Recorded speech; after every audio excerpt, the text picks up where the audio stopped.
Hello, everyone. My name is Kay Ramirez. I am the Managing Director of Studymove, and it's a pleasure to welcome you to our seventh key data update of 2023. I can't believe we did 7 of these sessions this year, which shows how busy was this year in the sector of international education, of course. Thank you so much for joining us. I know that towards the end of the year, things get busier. So I really appreciate your time and your interest in this session. Today is a very interesting session. We're going to look back to trying to see what the data is telling us about the lessons for the international education sector here in Australia from 2023. And also a very interesting question, which is what's coming for us in 2024. Of course, it's hard just to tell what the next 12 years will be, but we're just trying just to provide you with some key insights that I think is going to give you some perspective of what are the next months for us ahead. So let me just share my screen. We will have time at the end of the presentation for some questions or comments. But let me just start with the presentation, and as we progress, you're gonna get a feeling of where I'm trying just to share with you, and I'm sure that some questions will come. Now, what we're trying to do today is everybody has their own way to assess their institutional strategies from 2023. We're really just trying to provide some complementary information that hopefully will assist you just with a different perspective or with something else that probably you haven't seen. As I said, this year in particular, we identified that it has been very busy for everybody in the sector. So I thought it was very useful just to take some time and to really just try and just to see what the data is telling us. And that's our aim today, just to provide you some additional information that we thought it would be very useful, especially to trying to see what's coming ahead. Because in the last few months, as you know, we have seen a lot of changes or potential changes that may affect your international student recruitment strategies. Now, as you know, we at Studymove, we collect a lot of information. We actually look at the data that is available. And in the last few weeks, we also have been very excited because we are actually launching our 2024 set of report, our 2024 data shop, as we call it. And this year, we're actually bringing some exciting reports for everybody. We are going to present again our analysis of fees, that's going to be available very soon. We're actually identifying a lot of very interesting movements in that particular area.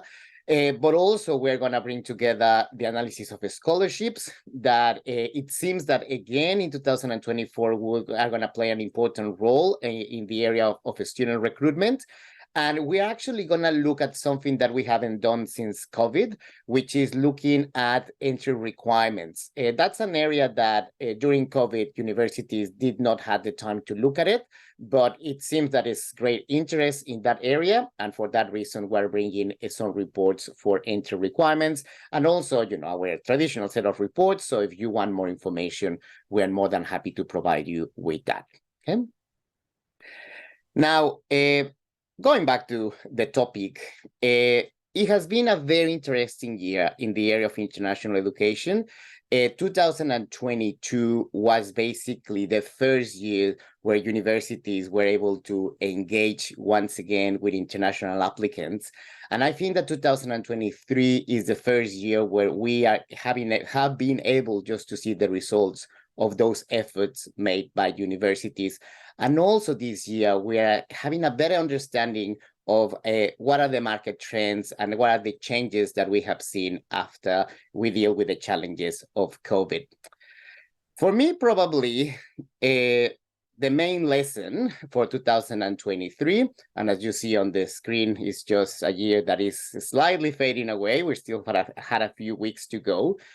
But the main lesson comes from this chart. This is a chart that probably you have seen before. This is the chart that basically shows the recovery of the international education sector in Australia very, very clearly. And basically, this chart showed you the number of primary student visa holders, so actual individuals who were engaged under a student visa in Australia. And as you see, back in March, we were around 610,000. That's back in 2020. Then when the borders closed, the numbers dropped significantly, as we know this story. But then the biggest story of 2023 is this one, is when this chart, the numbers are starting to pick up and pick up. And it was back in June 2023 when we reached exactly the same number of students that we had before COVID. This is when, in many ways, officially, we could actually call that it was the recovery of the international education sector in Australia. And the latest figure that we have available, which is the August, shows that it's actually has been increasing. It's about 6% higher. Now, this chart is very interesting for many reasons. Of course, it shows how rapid was the recovery of the sector, but also I think it's important to highlight that it was unexpected. And I have the impression that a lot of the government policies or the latest narrative actually comes from this, the unexpected side of a very rapid recovery. I don't think that anybody, in fact, if you go back to 2021, 2022, most of the expectations were that we were going to basically recover in 2024. And in some cases, it was an expectation that will be in 2025. So as a result of that rapid recovery, which is remarkable, and I think that everybody in the sector should be very proud because this is actually the work done in many years of keeping the engagement with the students, protecting the brand, looking after students. This is actually paying off, but it was quite rapid. And that's why we're going to see, once again, recomposition of what happened maybe next year. Now, what I think is useful is just to see this chart from another perspective, and it's really just to look how every sector, this chart that you are looking at the moment, includes every single sector in Australia.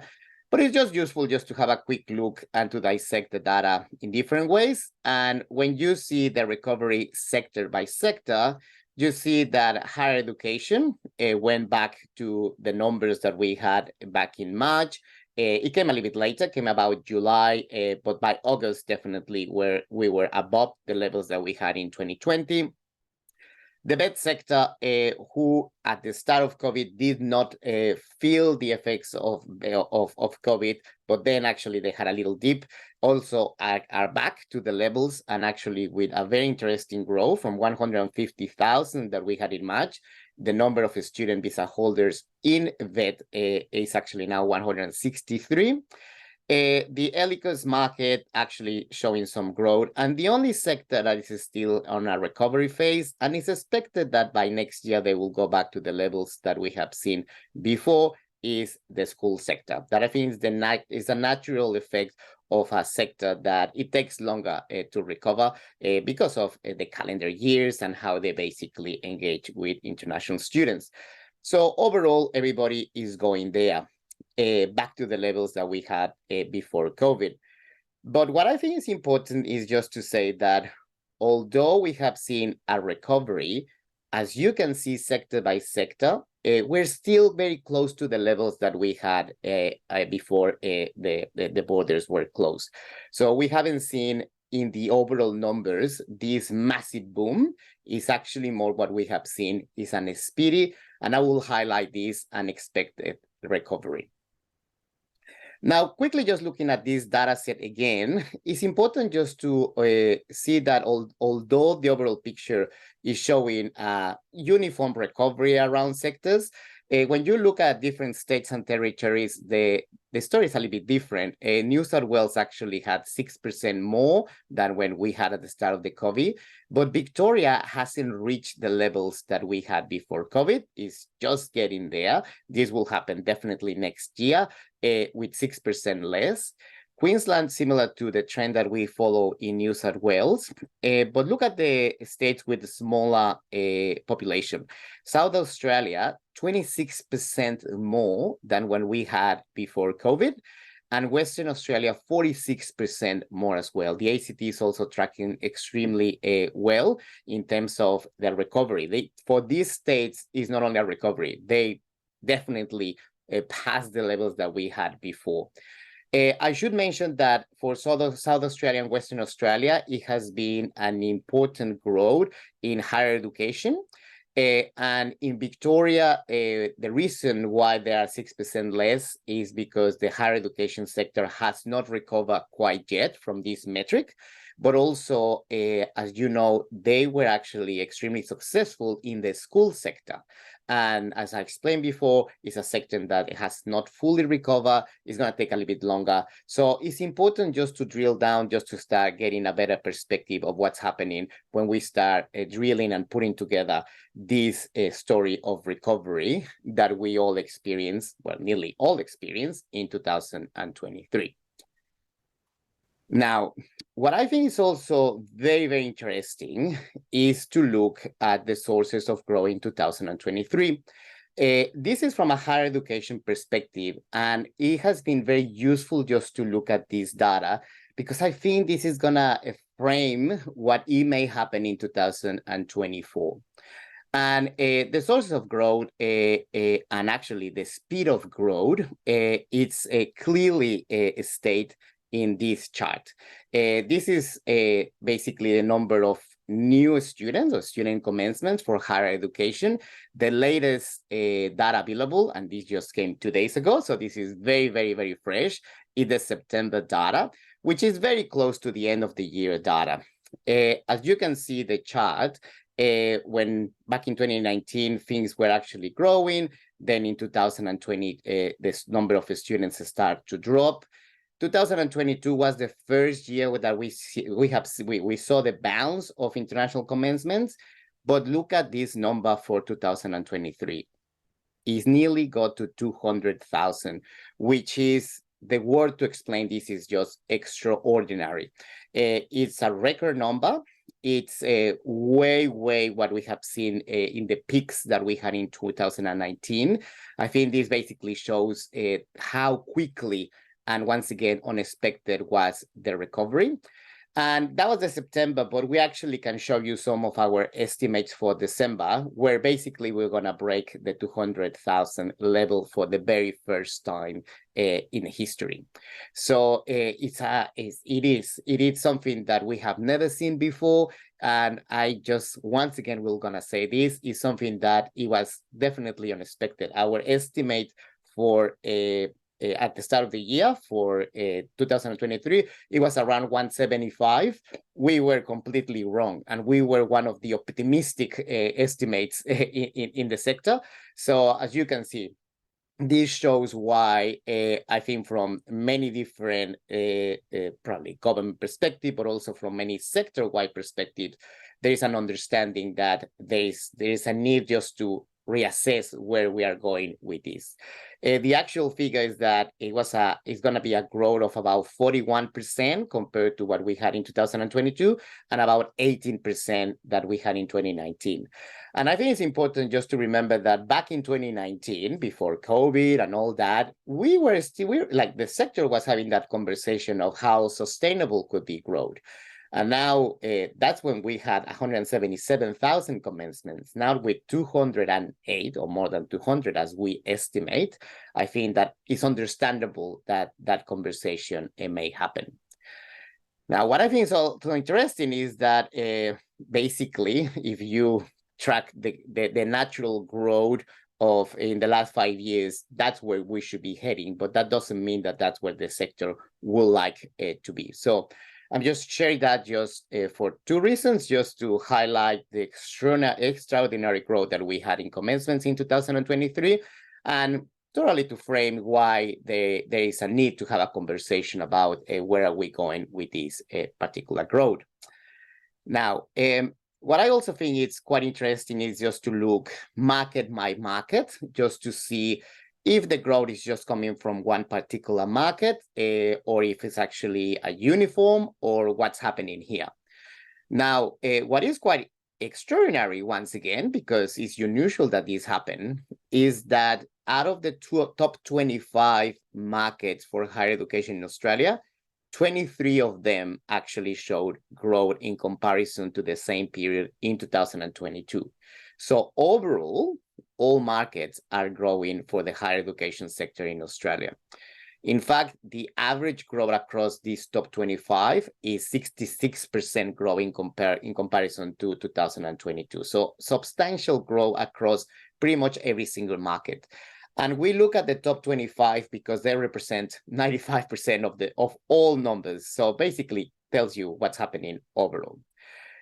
Just in case you are curious, the only two markets who did not show growth, and as you can see, it was very marginal, is South Korea, who had a decrease of 3%, and the United States with a decrease of 2%. So overall, all markets had a very positive response this year for the higher education sector in Australia. But of course, it's interesting just to look at specifically what markets are actually growing more for Australia and what's the position of the top markets for this year. And that's what you can see at the moment in your screen. China and India, that's not surprise. They are number 1 and number 2, followed by Nepal, Pakistan, and Vietnam. Bhutan was a surprise for this year. Some experts in Bhutan said that this is just going to be a temporary effect. It seems that these numbers are going to continue for 2014, but time will tell. And then we have Sri Lanka, Bangladesh, and Indonesia, and Kenya. Now, from this table and this data, I just want to highlight a few things. The first one is the growth that we are actually presenting from India and Nepal. In the case of India, it's extreme growth, like a significant growth with 98%. But in comparison to what we saw at the first start of 2023, we are seeing that things are starting to decelerate, meaning that the growth is still experiencing, but not at the level that we saw in 2022 and the first half of 2023. And with Nepal, the number is clear.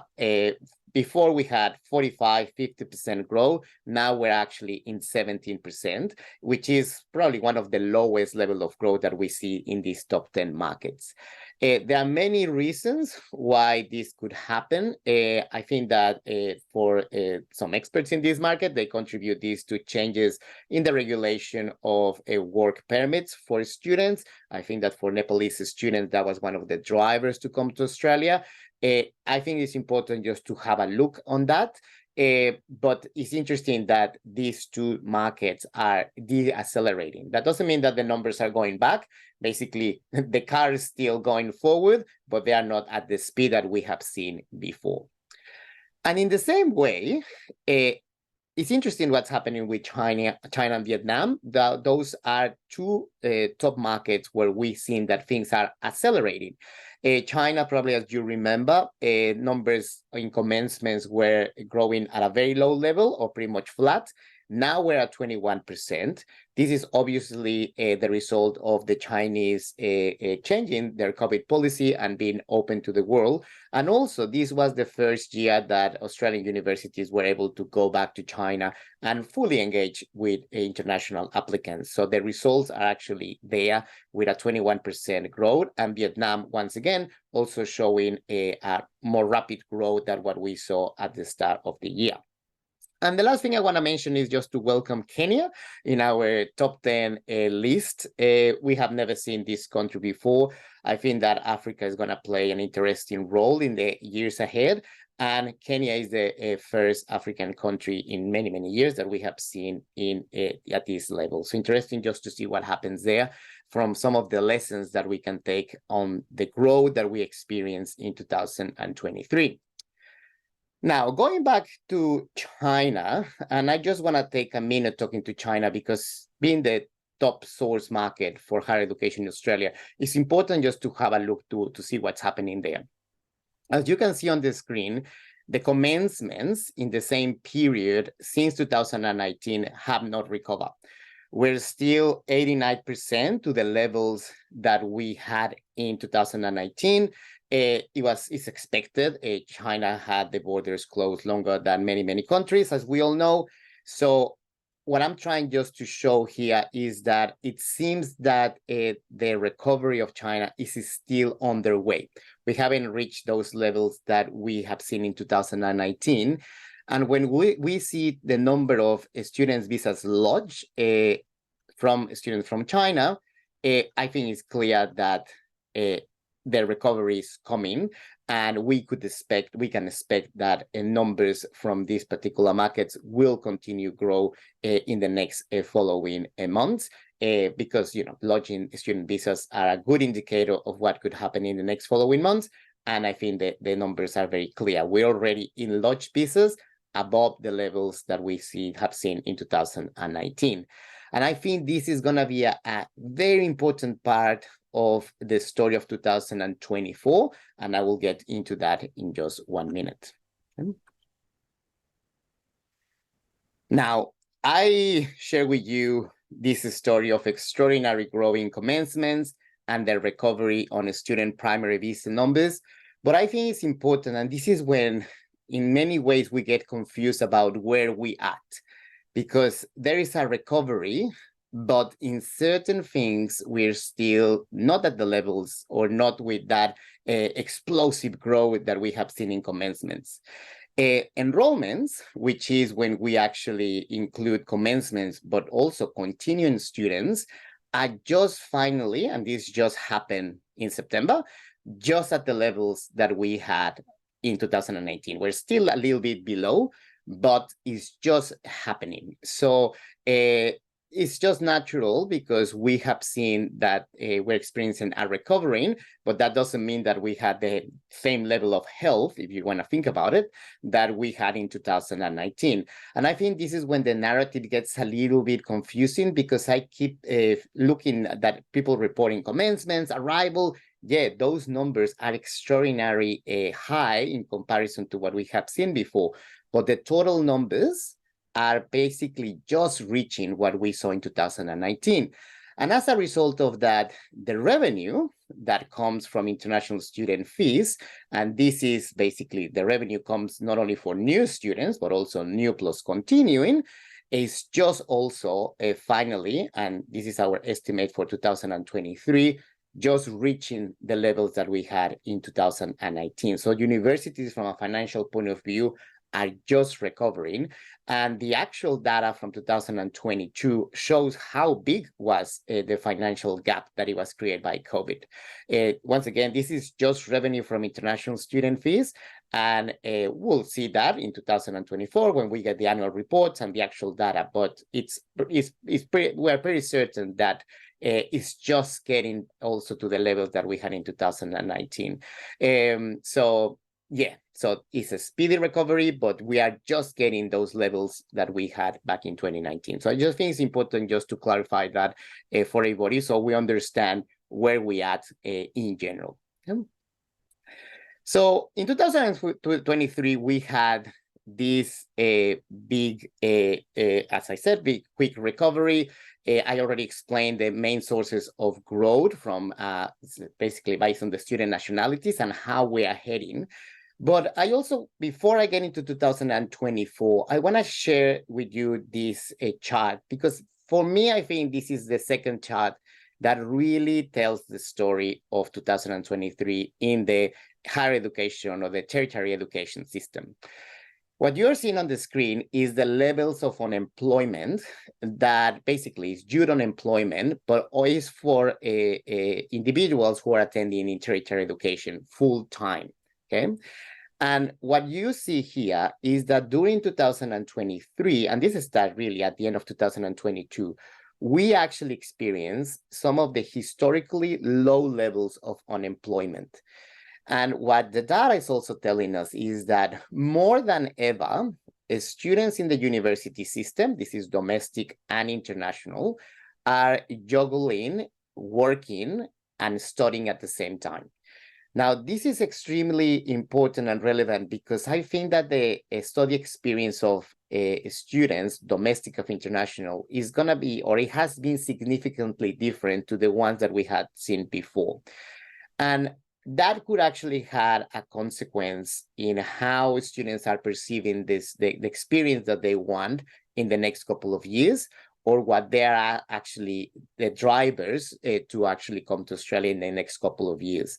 So I think that we need to be mindful. The unemployment conditions is expected that it will change in the second half of next year. But it seems that this is actually making a very significant shift. We also saw this in the area of outbound mobility, when Australian university students, in some instances, are not going as much abroad. And the reason why they're not going abroad is because they have a job here. So it's changing a lot how the experience of students is changing. And I think we need to keep an eye. And for that reason, I just want to share this with you as another significant lesson that we had for this year, or change that we had for this year. So as I said, 2023 was, according to the data, a year of a speedy and unexpected recovery.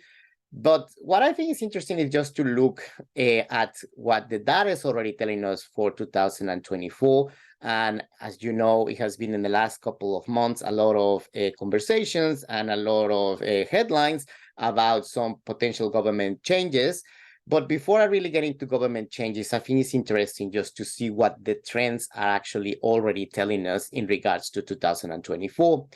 And in order to do that, as I said before, I really think that the best way to identify what it could come in the next probably at least 6 months is just to look at the actual number of student visas who have been lodged.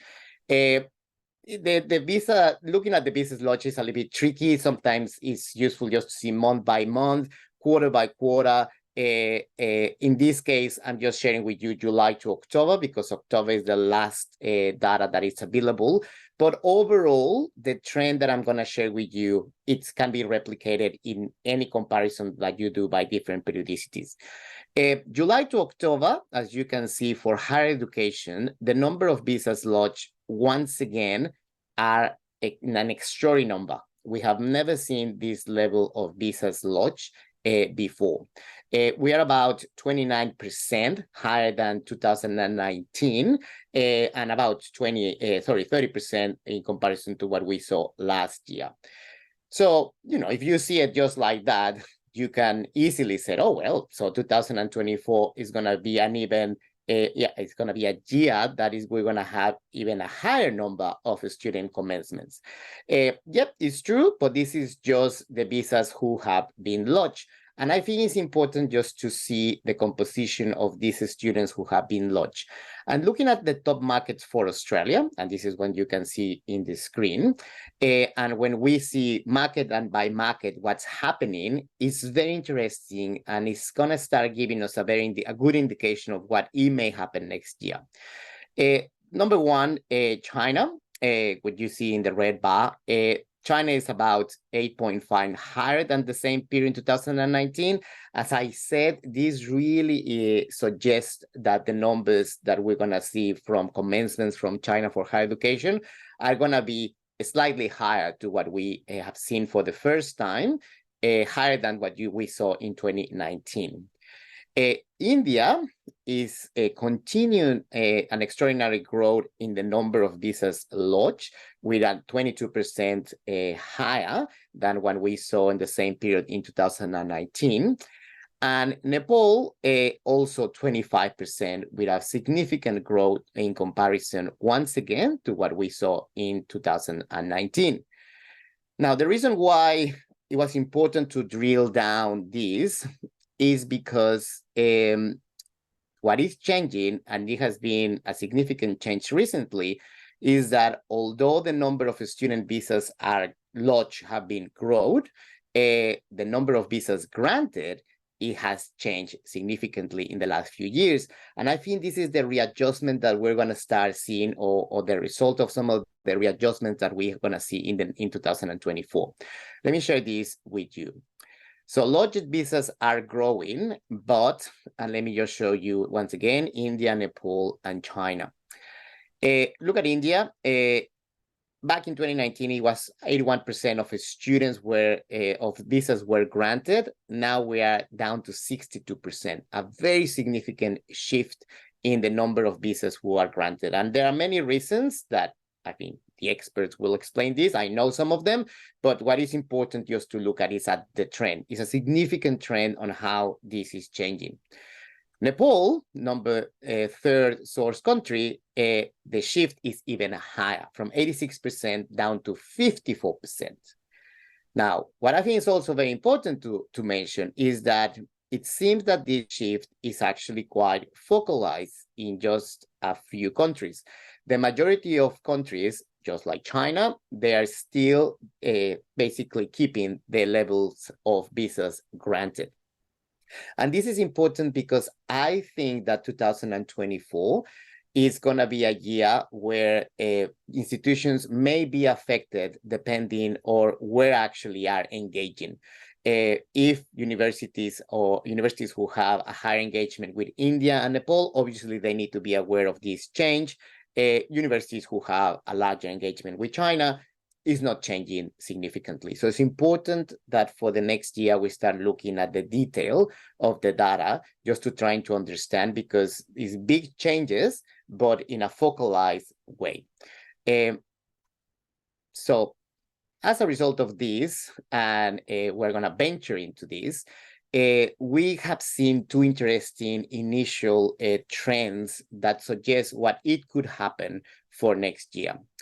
It seems that for certain countries, and I think it's, if we look at the data, India, Nepal, Pakistan are some of them that actually we're seeing a readjustment, and this is coming from the grand number of visas granted. There's going to be a readjustment for this year. This is what the data suggests, and we want to share with you. But at the same time, the top market for Australia, which is China, it will actually reach for the first time the levels that we had in 2019. So it's going to be a mix of effects happening there, which is making us to believe that for 2024, we don't think that we'll see the levels that we saw in 2023, but it's expected that probably we'll see higher levels to what we saw in 2019. So it's going to be a year, 2024, of readjustments. And I need to highlight that this chart is based on the current policies that we have in place, because we know that things may change according to what the government will implement changes or not, or what kind of changes. And on that, I know that probably is the main topic there for the sector in 2024. Somebody was telling me the other day, I'm just afraid that we're going to be feeling like we're in a washing machine from one side to another. I have personally not been in a washing machine, but I know what they are trying to tell me, because we know that there are a lot of potential changes that will come for the sector, directly or indirectly, could affect certain strategies or certain policies. It will be it's hard for me just to give you an estimate, because at the moment we only have speculation, although there is a lot of already reported government documents that give us an idea of where is it heading. We don't know what policies will be in place or not. A good example is the potential levy on international students. It really depends what kind of students get the levy, the amounts on the levy. And first of all, I should say, it's not a tax. Tax is something more structural. Levy is a temporary imposition. So anyhow, there are some details that may affect certain things or not. So we still need to be open and trying just to understand how things will affect or not. But as you can see, there are a lot of potential changes in policy. But what I can say is that based on the timing on how government policies can change, I don't think that the effects of any policies will be felt in the first half of 2024. And this is because especially, and once again, this is a very higher education story, but as we know, 56% of commencements or students really start on the first quarter of every year. And I don't think that we will see the implementation of government policies in the first quarter of the year. It will be probably announcement of government policies in the first quarter of the year.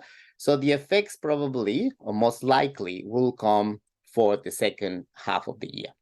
So I think that that's very important when we actually look at the numbers. You need to understand that the timing, it will be important and it will be an effect. And I think that if the announcements are done in the first quarter of the year, I think universities probably will have some lead time just to readjust and see what are really the effects of this government policy. So I think it's important just to have that in mind. The other thing that I think is important is that and this is based on what you see in the government reports. The effects on policies will not be uniform. I think some markets will be affected more than others, depending on what's the change on policy. And for that reason, I think it's going to be important that universities and education providers have a close look into what are the effects, because we like to think that a policy will affect everybody in the same way. The reality is that it really depends on what kind of a student you are engaging or what kind of recruitment strategy you are putting in place. But I also think that we tend to think about government policies as something bad, or change in government policy as something bad. I think it's a natural effect, but the reality is that in many ways could actually help and assist the sector. So I think it's important for institutions just to make that reassessment and see what could be the potential positive effects in your recruitment strategies, but also the potential negative effects in your recruitment strategies. And a good example of that is that any efforts done to really improve the quality education of students, that has to be for the benefit of the sector.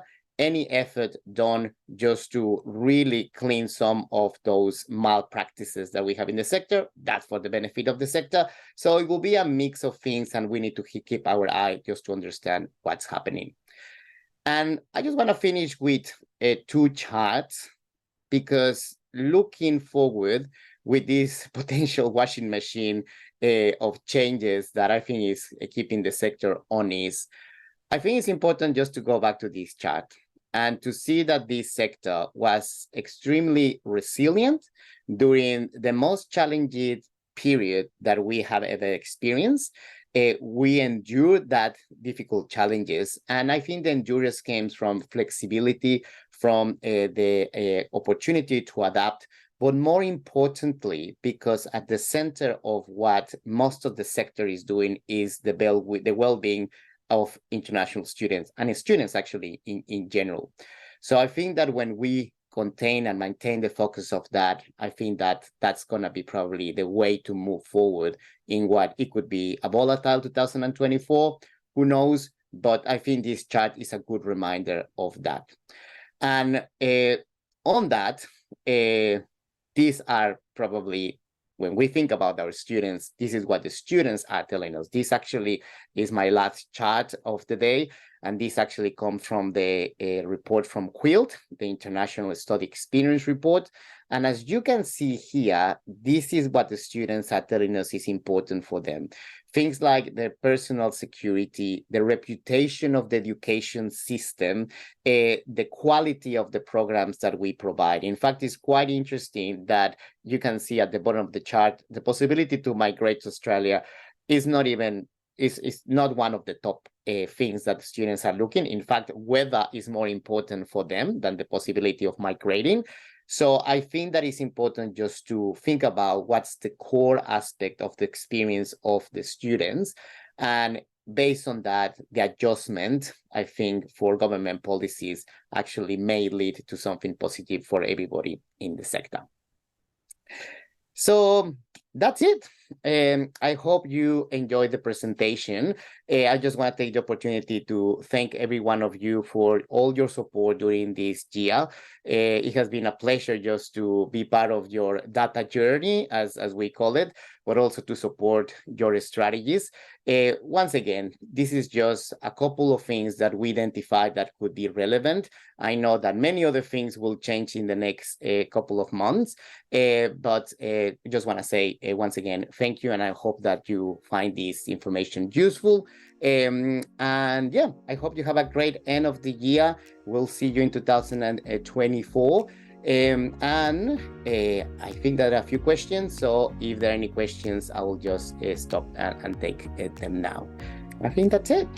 All right, so we will share the slides and the recorded version.